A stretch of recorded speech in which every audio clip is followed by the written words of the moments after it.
उत्तर प्रदेश के एक छोटे से गांव सीतापुर में एक गरीब किसान रहता था, राम नारायण। राम नारायण के पास न तो जमीन ज्यादा थी, न धन दौलत, लेकिन उसका दिल इतना साफ था कि पूरे गांव में उसकी ईमानदारी और नेक दिली की मिसाल दी जाती थी।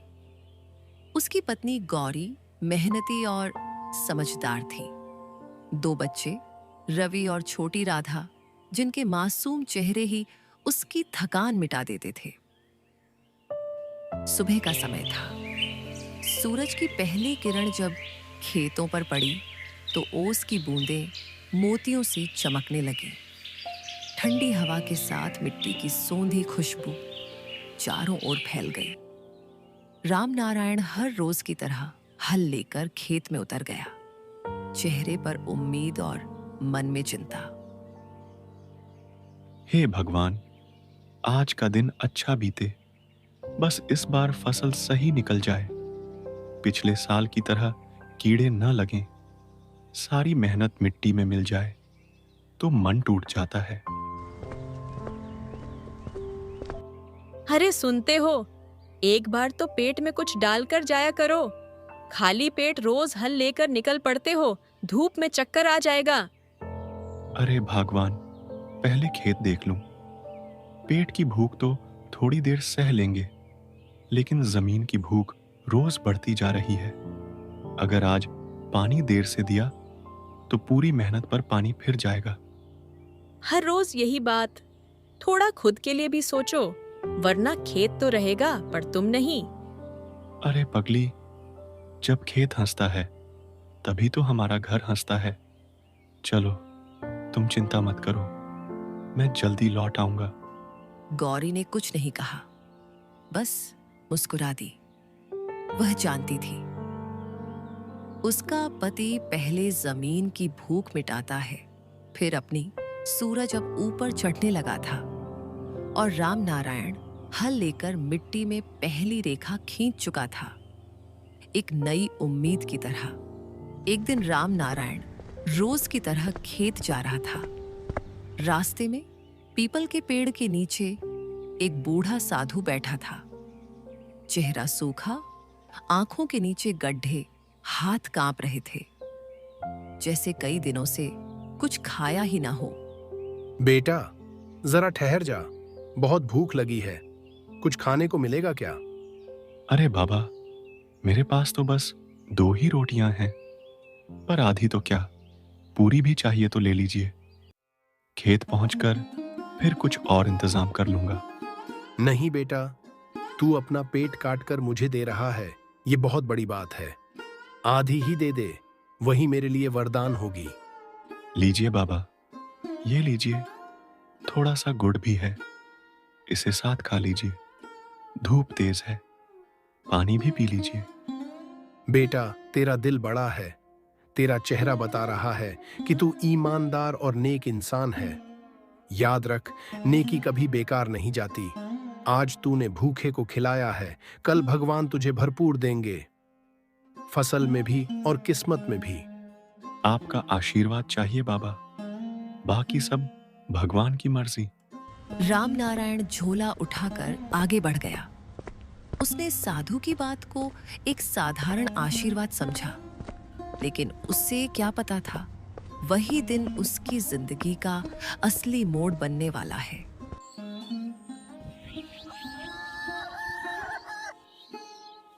कुछ दिनों बाद आसमान पर काले बादलों की जगह एक और आफत मंडराने लगी। दूर से टिड्डियों का एक विशाल झुंड गांव की ओर बढ़ रहा था। लोग ढोल पीटने लगे, धुआं करने लगे, पर वो झुंड किसी का कहा नहीं मान रहा था। थोड़ी ही देर में पूरे गांव की हरियाली निगल ली गई। राम नारायण का खेत भी उजड़ गया। हरे भरे पौधे अब सूखी टहनियों में बदल चुके थे। हे भगवान, ये क्या हो गया? जिस खेत में कल तक उम्मीद उग रही थी, आज वहां सन्नाटा है। बच्चों को क्या खिलाऊंगा अब? गौरी, हमने तो दिन रात मेहनत की थी, फिर भी सब चला गया, सब खत्म हो गया। ऐसा मत कहो राम नारायण, हिम्मत मत हारो। भगवान जब देता है तो परख कर देता है। कभी कभी वो हमारी परीक्षा लेते हैं, ये देखने के लिए कि हम टूटते हैं या और मजबूत बनते हैं।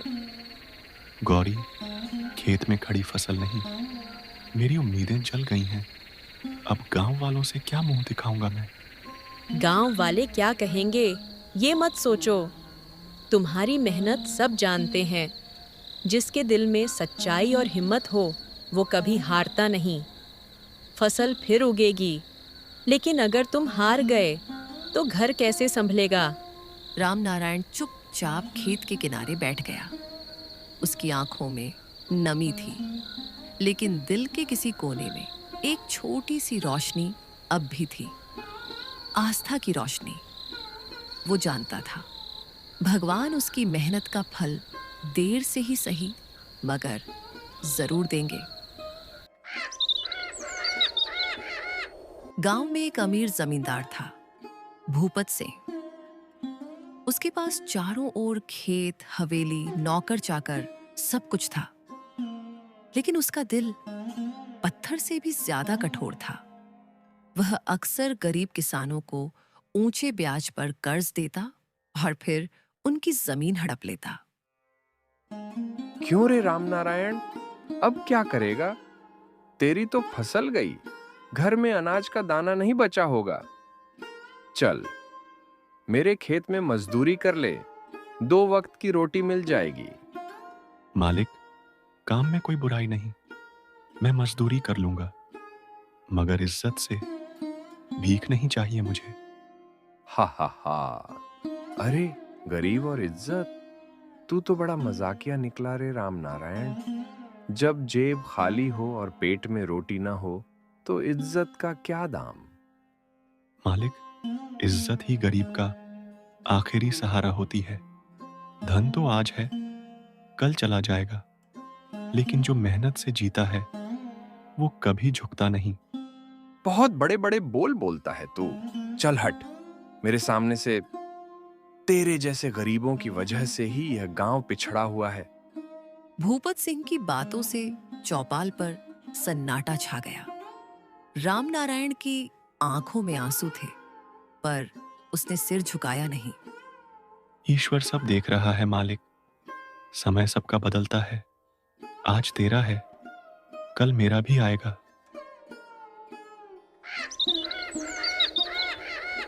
कुछ हफ्तों बाद वही साधु फिर गांव आया। इस बार उसके चेहरे पर एक अजीब सी शांति थी, जैसे किसी रहस्य की चमक। गांव वाले उसे पहचान न सके, पर राम नारायण ने उसे देखते ही पहचान लिया। अरे बाबा, आप फिर से इधर कैसे? बहुत दिनों बाद दर्शन हुए। बेटा, मैं तेरा उपकार भूल नहीं पाया। उस दिन तूने मुझे भूख में रोटी दी थी, जब बाकी सब ने मुंह फेर लिया था। आज मैं उसी नेकी का बदला देने आया हूं। बाबा, आपने तो कुछ मांगा भी नहीं था, मैंने तो बस इंसानियत निभाई थी। आपका आशीर्वाद ही मेरे लिए सबसे बड़ी दौलत है। बेटा, तूने दिल से दिया था, इसलिए भगवान ने भी तुझ पर कृपा की है। यह ले, यह कुछ बीज हैं, इनको अपने खेत में बो देना। ये साधारण नहीं है, इनमें आशीर्वाद छिपा है। बस इन्हें बोते वक्त मन में विश्वास रखना, लोभ नहीं। बीज? लेकिन बाबा, ये तो बिल्कुल साधारण दिख रहे हैं। क्या इनमें सच में कुछ खास है? बेटा, चमत्कार बीज में नहीं, तेरे विश्वास में है। जिस खेत में नेक दिल का हाथ लगता है, वहां भगवान खुद आशीर्वाद देते हैं। राम नारायण ने श्रद्धा से बीज लिए और बाबा के चरण छू लिए।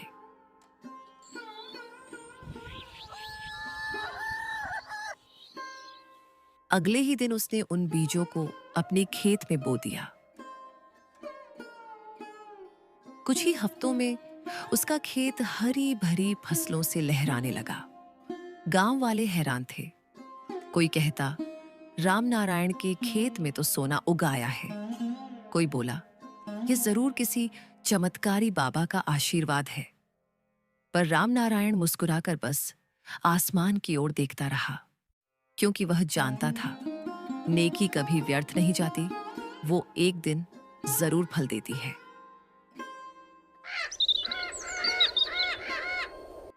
अरे रे, देखो देखो भाई, राम नारायण का खेत तो देखो, पूरा सोने जैसा चमक रहा है। सच कहते हो, इतनी बढ़िया फसल तो हमने कभी नहीं देखी। राम नारायण तो बड़ा भाग्यशाली निकला। हम भाग्यशाली नहीं, कुछ तो चालबाजी की होगी इसने। इतनी जल्दी फसल लहलहा जाए, ये तो नामुमकिन है। क्या पता भूपत जी, उसने कुछ नया तरीका अपनाया हो। रामनारायण मेहनती आदमी है, दिन रात खेत में खटता है। मेहनत सब करते हैं, पर इतनी फसल तो किसी की नहीं हुई। मुझे तो लगता है कोई जादू टोना करवाया है इसने। गांव में तरह तरह की बातें फैलने लगी।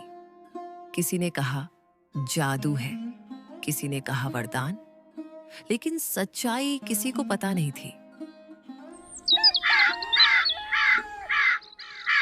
जब फसल काटी गई तो सबकी आंखें खुली रह गईं। वह गेहूं नहीं था, बल्कि सुनहरे रंग का एक दुर्लभ अनाज था, जिसे शहर के व्यापारी ऊंचे दामों पर खरीदने को तैयार थे। अरे वाह! भगवान ने तो राम नारायण की मेहनत का सच्चा फल दिया है। मेहनत और सच्चाई का फल हमेशा मीठा ही होता है। बस विश्वास रखो, ईश्वर कभी अन्याय नहीं करता। गांव में पहली बार मेहनत की जीत और ईर्ष्या की हार देखने को मिली। राम नारायण की सुनहरी फसल अब गांव की शान बन चुकी थी।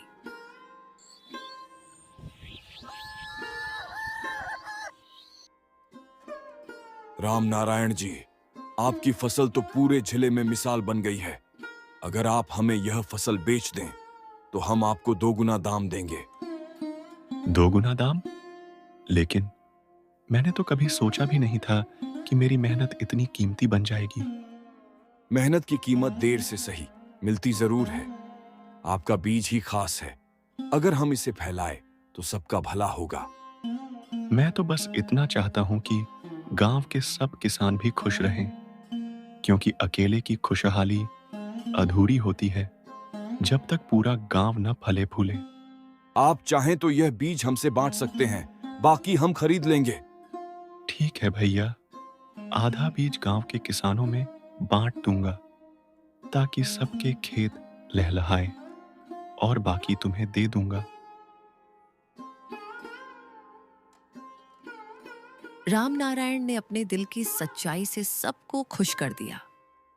उसने बीजों का कुछ हिस्सा गांव के हर गरीब किसान में बांट दिया। धीरे धीरे पूरा गांव खुशहाल हो गया। जहां कभी भूख और चिंता थी, वहां अब मेहनत, अपनापन और मुस्कान थी।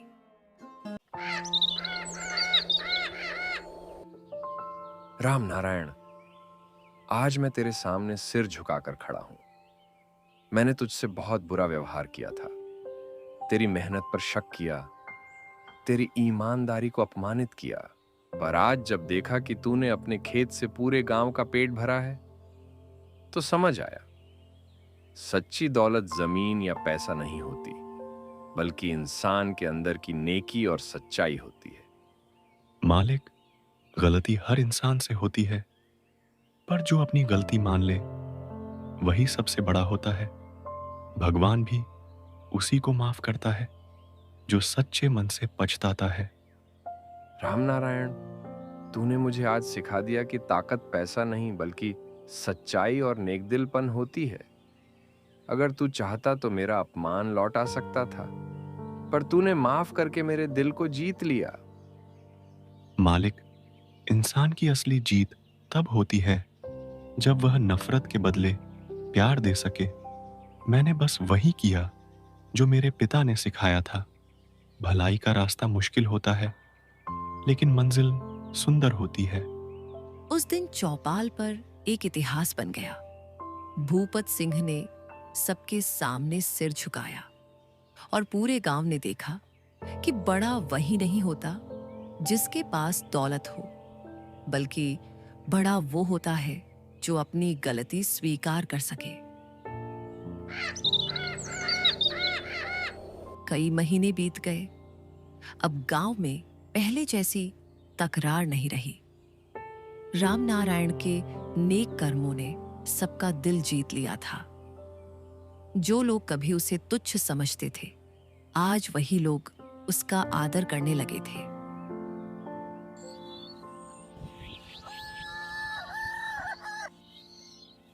हर सुबह वह मंदिर के बाहर पीपल के पेड़ के नीचे बैठता और गांव वाले उससे बातें करने आते। राम नारायण भैया, इतनी तकलीफें झेली पर शिकायत कभी नहीं की, कैसे? शिकायत करने से जिंदगी नहीं बदलती भाई। मेहनत और नेकी ही इंसान का असली सहारा है। जिसने दर्द सहा है वही दूसरों का दर्द समझ सकता है। राम नारायण अब गांव का सबसे सम्मानित व्यक्ति बन गया था, पर उसने कभी घमंड नहीं किया। वह रोज कहता, जिसने जितनी तकलीफें सही हैं उसे उतनी ताकत मिली है, और जिसने नेकी की है उसे भगवान ने अमीरी नहीं सुकून दिया है। गरीबी में भी जिसने दिल बड़ा रखा वही असली अमीर कहलाया। ये कहानी सिर्फ राम नारायण की नहीं, बल्कि उन सबकी है जो दूसरों के भले में अपनी खुशी ढूंढते हैं।